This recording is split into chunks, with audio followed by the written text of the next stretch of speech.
हम सब जानते हैं कि बुक्स हमारी लाइफ में कितना बड़ा इम्पैक्ट क्रिएट करती हैं और सिर्फ एक किताब में इतनी पावर होती है ना दोस्तों कि वो आपकी ज़िंदगी को पूरी तरह से बदल के रख सकती है।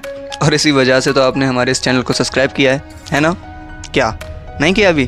तो यार देख क्या रहे हो, सब्सक्राइब करो ना।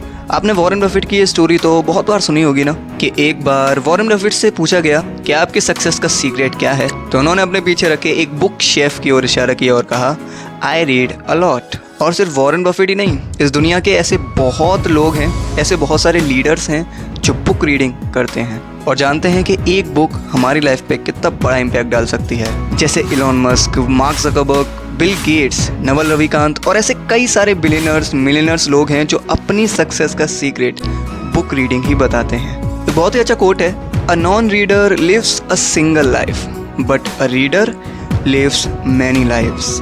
यानी ऐसे लोग जो किताबों से जिनका लेना देना ही नहीं है या फिर जो किताबें नहीं पढ़ते हैं, वो लोग सिर्फ एक ज़िंदगी जीते हैं, लेकिन जो रीडर्स होते हैं वो बहुत सारी ज़िंदगियाँ जी लेते हैं। इसका सिंपल सा रीज़न यही है कि जब हम कोई किताब पढ़ते हैं तो हम सिर्फ वो किताब ही नहीं पढ़ते, बल्कि जिसने उस किताब को लिखा होता है उस ऑथर की पूरी ज़िंदगी का एक्सपीरियंस ही ले रहे होते हैं। और अगर हम बहुत सारी किताबें पढ़ेंगे तो इसका मतलब तो यही हो गया कि हम बहुत सारी ज़िंदगी जी रहे हैं। चलो ये तो हुई बात कि बुक रीडिंग बहुत ही इंपॉर्टेंट है और हमें करनी चाहिए। तो इस वीडियो में मैं आपको ऐसी 5 किताबें बताऊंगा जो आपको ज़रूर पढ़नी चाहिए। अब इन किताबों का कोई रिस्ट्रिक्शन नहीं है कि सिर्फ 20s के लोग ही पढ़ सकते हैं या फिर 40s के लोग ही पढ़ सकते हैं, कोई भी पढ़ सकता है इन्हें, कोई भी इनसे नॉलेज ले सकता है। और ये जो मैं किताबें बताऊँगा थोड़ी सी उल्टे बताऊँगा, मतलब 5 से गिनती करूँगा और इसमें से जो नंबर 1 वाली किताब है ना, वो सबसे इम्पॉर्टेंट किताब है और मेरी सबसे फेवरेट किताब है। अब ऐसा क्यों है वो मैं आपको उसी वक्त बताऊंगा, इसलिए इस वीडियो को पूरा देखना और ज़रा भी मिस मत करना। चलिए शुरू करते हैं।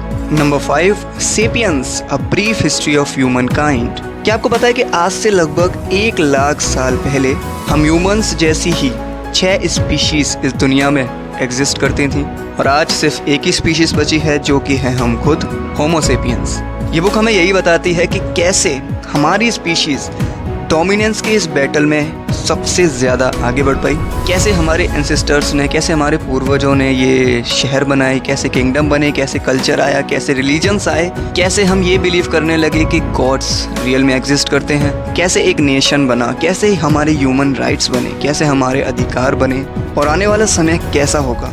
इन सभी सवालों के जवाब बहुत ही बारीकी से दिए गए हैं इस किताब में, जिसे लिखा है युवल नोह हरारी ने। इस बुक के पहले चैप्टर में ये बताया गया है, जिसे सुनकर आप भी शायद शौक में आ जाओगे, कि जब हम ह्यूमंस बने थे ना, तो हम ह्यूमंस और जानवरों की तरह ही थे और हमारा इस दुनिया में कोई भी डोमिनेंस नहीं था। कोई उस वक्त ये नहीं कह सकता था कि हम लोग इतनी बड़ी सिविलाइजेशन बना पाएंगे, इतना सब कुछ अचीव कर पाएंगे और इस डोमिनेंस की बैटल में सबसे आगे रहेंगे। हम उस वक्त एक ऐसे जानवर थे जिसका कोई महत्व ही नहीं था इस दुनिया में। लेकिन कैसे हम इस दुनिया में इतने पावरफुल बन पाए कि आज इस दुनिया में हम ही लीड कर रहे हैं, हम ह्यूमंस ही हैं। और कैसे उन 6 स्पीशीज़ में से सिर्फ हमारी ही स्पीशीज़ ह्यूमंस यानी होमो सेपियंस इस दुनिया में रह पाई और इतनी बड़ी सिविलाइजेशन बना पाई, ये सब आपको इस किताब में जानने को मिलेगा। बहुत ही अच्छी किताब है, हाईली रिकमेंडेड बुक है, ज़रूर पढ़िएगा इसे। Number 4, the psychology of money by Morgan Housel. इस किताब की खास बात यही है ना दोस्तों कि ये किताब आपको ये नहीं बताती कि आप पैसा कैसे कमा सकते हैं या फिर पैसा कैसे बनाया जाए। ये किताब हमें पैसे की फितरत के बारे में बताती है, कैसे पैसा काम करता है और क्या पैसे का बिहेवियर होता है, जिसे ऑथर साइकोलॉजी ऑफ मनी कहते हैं। इस बुक के इंट्रोडक्शन में एक लाइन लिखी गई है जो हमें मनी के बिहेवियर के बारे में बहुत कुछ बताती है। वो इस तरीके से है कि doing well with money has a little to do with how smart you are and a lot to do with how you behave. मतलब आप कितने भी स्मार्ट क्यों ना हो, कितने भी इंटेलिजेंट क्यों ना हो, लेकिन अगर आपका मनी के साथ बिहेवियर अच्छा नहीं होगा तो आप अमीर ही नहीं बन सकते, और अमीर बन भी गए तो अमीर बने नहीं रह सकते। इस बुक में एक स्टोरी है जो बहुत ही इंटरेस्टिंग है, जो कुछ इस तरह से है कि एक बार ऑथर एक होटल में काम कर रहे होते हैं तो उनकी नज़र एक ऐसे इंसान पर पड़ती है जो बहुत ही अमीर है। उसने बहुत सारी कंपनियां शुरू की और उसे बाद में बेच भी दिया और इस तरह से वो बहुत ही सक्सेसफुल बन गया था। लेकिन उसका जो मनी के साथ बिहेवियर था ना, वो एकदम बच्चे जैसा था। वो अपने जेब में नोटों की गड्डियाँ लेके घूमता था और हर किसी को दिखाता था कि वो कितना अमीर है, और जो भी उसकी बात नहीं मानता था ना, उसके मुंह पे एक गड्डी फेंकता था वो नोटों की। तो एक बार पता है क्या हुआ, एक बार भाई साहब ने एक बंदे से कहा कि जाओ ये $1000 रुपये लो और सामने वाली ज्वेलरी शॉप से मेरे लिए 100 सोने के सिक्के लेकर आओ, जाओ। और आपको पता है कि ये सोने के सिक्के किस लिए चाहिए थे इस बंदे को? समुद्र में फेंकने के लिए।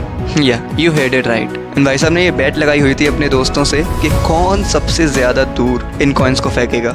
और इतना ही नहीं, एक दिन उसने एक होटल का लैंप तोड़ दिया तो उसके मैनेजर ने उससे कहा कि सर ये $500 का था। तो उसने $5000 निकाले अपनी जेब से और उसके मुंह पे मारे और कहा ये रहे $5000, अब जाओ और मेरे को अपनी शकल में दिखाना। अब आपको क्या लगता है कि ये बिहेवियर उसका कितने दिन चला होगा? वेल, ज़्यादा दिन नहीं। कुछ दिनों बाद ये खबर आई कि भाई जीनियस करोड़पति इंसान बैंकरप्ट हो गया है और उसके पास अब कुछ भी नहीं है। नहीं, दूसरी तरफ एक और बंदा था जिसका नाम था रोनाल्ड रीड। ये बंदा थोड़ा सा डिफरेंट था। ये बंदा बहुत ही गरीब फैमिली से था और इसकी फैमिली में ये इकलौता था जिसने हाई स्कूल पास किया था। इसने अपनी जिंदगी के 25 साल गैस स्टेशन पर काम किया और 17 साल जेसी पेनी पर झाड़ू लगाने का काम किया था। और गैस स्टेशन पर काम करके और जेसी पेनी पर झाड़ू लगाकर उसने इतने पैसे कमा लिए थे कि उसने एक छोटा सा घर ले लिया था 38 की उम्र में आते आते। और 92 की एज में रीड की मौत हो गई। लेकिन उसी वक्त रोनाल्ड रीड इंटरनेशनल हेडलाइन बन गया था, क्योंकि जब वो मरा तो वो अपने पीछे $8 मिलियन छोड़ कर गया था। अब ऐसा नहीं था कि उसकी कोई लॉटरी वॉटरी लग गई हो, नहीं, बल्कि रीड जो भी कमाता था ना उसका थोड़ा सा हिस्सा वो ब्लू चिप स्टॉक में इन्वेस्ट करता रहता था। और वही उसकी छोटी सी सेविंग्स कंपाउंड होकर $8 मिलियन में बदल गई। अब इन दोनों स्टोरी में एक है जो बैंकरप्ट हो गया और दूसरा $8 मिलियन की लेगेसी छोड़कर जा रहा है। इसी चीज़ को मॉर्गन हाउसेल बिहेवियर कहते हैं और इसी चीज़ को इस बुक में बहुत ही अच्छे से समझाया गया है। इसलिए किताब आपको ज़रूर पढ़नी चाहिए अगर आपको अमीर बनना है तो। हाईली रिकमेंडेड बुक है, ज़रूर पढ़ना। और इस बुक की समरी मैं पहले से बना चुका हूँ, अगर आपको वो देखनी है तो आई बटन में वीडियो आपको मिल जाएगा और मैं डिस्क्रिप्शन में भी डाल दूंगा, आप वहाँ से जाके इसे देख सकते हो। Number 3, the courage to be dislike. इस किताब के बैक कवर पे ये लिखा है कि this single book can change your life, यानी ये किताब आपकी ज़िंदगी बदल सकती है। ये किताब हमें बताती है कि हमारा जो खुशियों को लेकर जो नज़रिया है वो बहुत ही गलत है। इस किताब को डायलॉग में लिखा गया है। इसमें एक बच्चा होता है जो अपनी ज़िंदगी से बड़ा ही हारा हुआ होता है और बड़ा ही परेशान होता है और जिसके मन में बहुत सारे सवाल होते हैं ज़िंदगी को लेकर। वहीं दूसरी ओर एक फिलोसोफर होता है जो बहुत कुछ जानता है। तो ये पूरी बुक इन दोनों के कन्वर्सेशन पर बेस्ड है। बच्चा फिलोसोफर से सवाल पूछता है और फिलोसोफर उसका बड़ी ही बारीकी से जवाब देता है। अब इस किताब की खास बात ये है कि आप जैसे इसे पढ़ोगे ना तो बच्चा जो भी वो सवाल पूछेगा आपको ये लगेगा कि ये तो मेरे ही सवाल पूछ लिया इसने, और आपको लगेगा कि ये तो मेरी ज़िंदगी की बातें चल रही हैं। इससे पता चलता है कि इस किताब के जो ऑथर्स हैं इशिरो किशिमी और फुमितागे कोगा, उन्होंने पहले से ही हमारा माइंड रीड कर लिया है और वो जानते हैं कि हमारे माइंड में क्या चल रहा है और क्या चलता है ज़्यादा लोगों के माइंड में। मतलब खुद ही सोच के देखो, the courage to be dislike. मतलब अगर हमें ऐसा करेज आ गया कि अगर कोई हमें डिसलाइक भी कर दे, अगर हमें कोई रिजेक्ट भी कर दे और तब भी हमें कोई फ़र्क ना पड़े, तो सोचो हमारी ज़िंदगी कैसी हो जाएगी। जब हमें किसी चीज़ से फ़र्क ही नहीं पड़ेगा तो हम तो भाई, मैं बता नहीं सकता वो फीलिंग कैसी होगी। क्योंकि आजकल ज़्यादातर लोग दूसरों को खुश करने में ही लगे रहते हैं। उन्हें लगता है कि वो लोग बुरा मान जाएंगे अगर मैंने कुछ बुरा बोल दिया तो। मैंने भी जब ये किताब पढ़ी थी ना तो मैं भी बड़ा ही शॉक हो गया था कि हाँ यार, इसमें ऑथर बात तो बहुत सही कह रहे हैं कि हम सब में वो करेज ही नहीं होता, हम सब में वो हिम्मत ही नहीं होती कि कोई हमें डिसलाइक भी करे तो भी हमें कोई फ़र्क ना पड़े। और वास्तव में ये करेज होना हमारी ज़िंदगी को बहुत ही बेहतर और खुशहाल बनाता है। तो इसलिए इस किताब को आप ज़रूर पढ़ना। हाईली रिकमेंडेड बुक है, बहुत ही इंटरेस्टिंग किताब है। Number 2, unscripted by MJ DeMarco। क्या आपको अभी भी लगता है कि हम लोग आज़ाद हैं, हम लोग फ्रीडम अचीव कर चुके हैं? तो आप बिल्कुल गलत हैं। स्लेवरी यानी गुलामी आज भी एग्जिस्ट करती है, लेकिन उसका जो रंग रूप है ना थोड़ा सा बदल चुका है। इस बुक में आप इसी इनविजिबल स्लेवरी के बारे में जानोगे कि कैसे हमारी जो लाइफ है बचपन से ही स्क्रिप्टेड हो चुकी है कि हमें क्या करना चाहिए, हमें क्या बनना चाहिए, हमें क्या पढ़ना चाहिए, हमें कौन सी नौकरी करनी चाहिए। ये सब पहले से ही तय हो चुका है और ना चाहते हुए भी आज हम इस स्क्रिप्टेड लाइफ में फंसे हुए हैं और जिसका हमें अंदाज़ा भी नहीं है। और इस स्क्रिप्टेड लाइफ जीने में हम इतनी बुरी तरीके से फंस चुके हैं कि इससे बाहर निकलना हमारे लिए बहुत ही मुश्किल हो चुका है। इसलिए इस किताब को आपको ज़रूर पढ़ना चाहिए। इसमें ऑथर बताते हैं कि अगर आपको लाइफ में कुछ बड़ा करना है, कुछ बहुत ही बड़ी सक्सेस अचीव करनी है, तो आपको इस स्क्रिप्टेड लाइफ से निकलना होगा और अपनी लाइफ को अनस्क्रिप्टेड करना होगा। इस पर पहला चैप्टर यही है कि become a producer not a consumer. आजकल ना हम सब सिर्फ और सिर्फ कंज्यूम ही करते जा रहे हैं, चाहे वो सोशल मीडिया हो, चाहे वो कोई फास्ट फूड कॉर्नर हो, चाहे वो कोई प्रोडक्ट ही क्यों ना हो।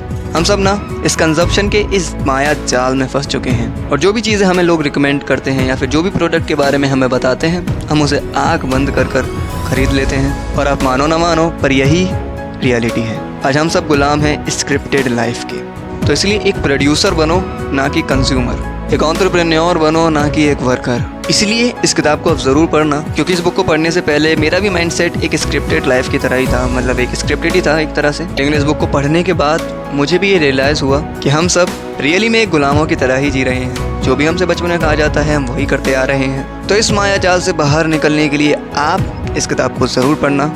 हाईली रिकमेंडेड किताब है, बहुत इंपॉर्टेंट है। इस किताब की बुक समरी मैंने पहले ही बना दी है, तो आप उसे देख सकते हैं। उसका लिंक मैं डिस्क्रिप्शन में दे दूंगा या फिर आई बटन में आपको मिल जाएगा, आप वहाँ से जाके देख लेना। और अब फाइनली वो किताब आ चुकी है जिसका आपको बेसब्री से इंतज़ार होगा। Number 1, think and grow rich by Napoleon Hill. अब इस किताब की मैं क्या ही बात करूँ, इतनी इंपॉर्टेंट किताब है ना। इस किताब ने इतने लोगों की ज़िंदगी बदली है ना कि बता नहीं सकता मैं। बाय द वे ये मेरी पहली किताब थी जो मैंने पढ़ी थी, और अपनी बुक रीडिंग की जर्नी की शुरुआत मैंने इसी किताब से करी थी। ये किताब मैंने 2018 या 19 में ही पढ़ी थी, मेरे को याद नहीं है अच्छे से, लेकिन हाँ जब मैंने पढ़ी थी ना तो बड़ी ही इंटरेस्टिंग किताब थी, और आज तक मैं इस किताब को पढ़ रहा हूँ। वैसे तो इस किताब का नाम है थिंक एंड ग्रो रिच, लेकिन ये किताब सिर्फ आपको रिच बनने पे फोकस नहीं करती है। इस किताब के वो 13 प्रिंसिपल्स आपको वो मुकाम हासिल करवा सकते हैं जो दुनिया के बड़े बड़े लोग भी अचीव नहीं कर पाते हैं। ये किताब सिर्फ आपको अमीर बनाएगी ये कहना बहुत ही गलत होगा। ये किताब आपको वो सब कुछ हासिल करवा सकती है जो आप अपनी ज़िंदगी में पाना चाहते हो। इस किताब में 13 प्रिंसिपल्स हैं जो आपको स्टेप बाय स्टेप फॉलो करने हैं। इस किताब को पढ़ने के बाद ही मुझे बुक रीडिंग का चस्का लगा था। वैसे तो इस किताब को लिखने की स्टोरी कुछ इस तरह से है कि एक बार क्या हुआ था कि नेपोलियन हिल जो थे वो पहले गरीब थे और एक मैगजीन के लिए एज अ राइटर काम कर रहे थे। तो उन्हें लकीली एक ऐसे इंसान का इंटरव्यू लेने का मौका मिला जो उस सदी के सबसे अमीर इंसान थे, जिसका नाम था एंड्रयू कार्नेगी। अब जब नेपोलियन हिल से उनका इंटरव्यू लेने के लिए बोला गया तो शुरुआत में तो वो थोड़ा सा घबरा रहे थे। अब क्यों ना घबराएं भाई, वहाँ एक तरफ वो नेपोलियन हिल बहुत ही गरीब इंसान थे और वहाँ दूसरी तरफ दुनिया का सबसे अमीर इंसान उनके सामने खड़ा है, तो थोड़ा सा तो नर्वसनेस होती है।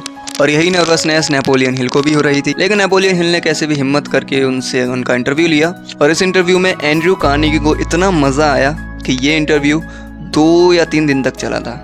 एंड्रयू कार्नेगी ने नेपोलियन हिल से कहा कि इस दुनिया में ऐसे बहुत सारे लोग होंगे जो मेरी तरह ही अमीर बनना चाहते होंगे और अपनी ज़िंदगी में बहुत कुछ अचीव करना चाहते होंगे, लेकिन सही गाइडेंस ना मिलने के चक्कर में वो ऐसा नहीं कर पाते हैं। तो अगर मैं और मेरे जैसे ऐसे कई लोग जिन्होंने अपनी ज़िंदगी में वाकई में बहुत कुछ अचीव किया है वो अमीर बनने की इस नॉलेज को अपने साथ ही लेकर मर गए, तो ये दुनिया की सबसे बड़ी बेवकूफ़ी होगी। तो इसलिए एंड्रयू कार्नेगी ने नेपोलियन हिल से कहा कि तुम जाओ और मेरे जैसे ऐसे बहुत से अमीरों के इंटरव्यू लो, और उनमें से जो सबसे कॉमन प्रिंसिपल्स होंगे उन सभी प्रिंसिपल्स पर तुम रिसर्च करो, और उस रिसर्च के बाद एक ऐसा सक्सेस फार्मूला इन्वेंट करो जो इस आने वाली पीढ़ी को अमीर बना सके। तब 20 साल की रिसर्च के बाद 500 से भी ज़्यादा अमीर लोगों के इंटरव्यू लेने के बाद नेपोलियन हिल ने एक सक्सेस फार्मूला बनाया जिसका नाम दिया उन्होंने थिंक एंड ग्रो रिच। ये किताब आज तक बहुत से लोगों को अमीर बना चुकी है, और उसमें अगला नंबर आपका भी हो सकता है अगर आप इस किताब को पढ़ोगे तो। इसलिए हाईली रिकमेंडेड बुक है, ज़रूर पढ़ना इस किताब को। तो ये थी वो 5 किताबें जो आपको ज़रूर पढ़नी चाहिए, और इन 5 किताबों में से आपको कौन सी किताब अच्छी लगी ये ज़रूर बताना कमेंट बॉक्स में, और क्यों अच्छी लगी ये भी बताना। और इन 5 किताबों में से जिस किताब की भी आपको समरी चाहिए तो कमेंट बॉक्स में बता देना, मैं उस पर ज़रूर समरी बनाऊंगा। और अगर आपको ये किताबें पढ़नी है तो इसका बेस्ट बाइंग लिंक मैंने डिस्क्रिप्शन में दे दिया है, वहाँ से जाके इसे बाय कर सकते हो और अपनी रीडिंग की जर्नी को स्टार्ट कर सकते हो।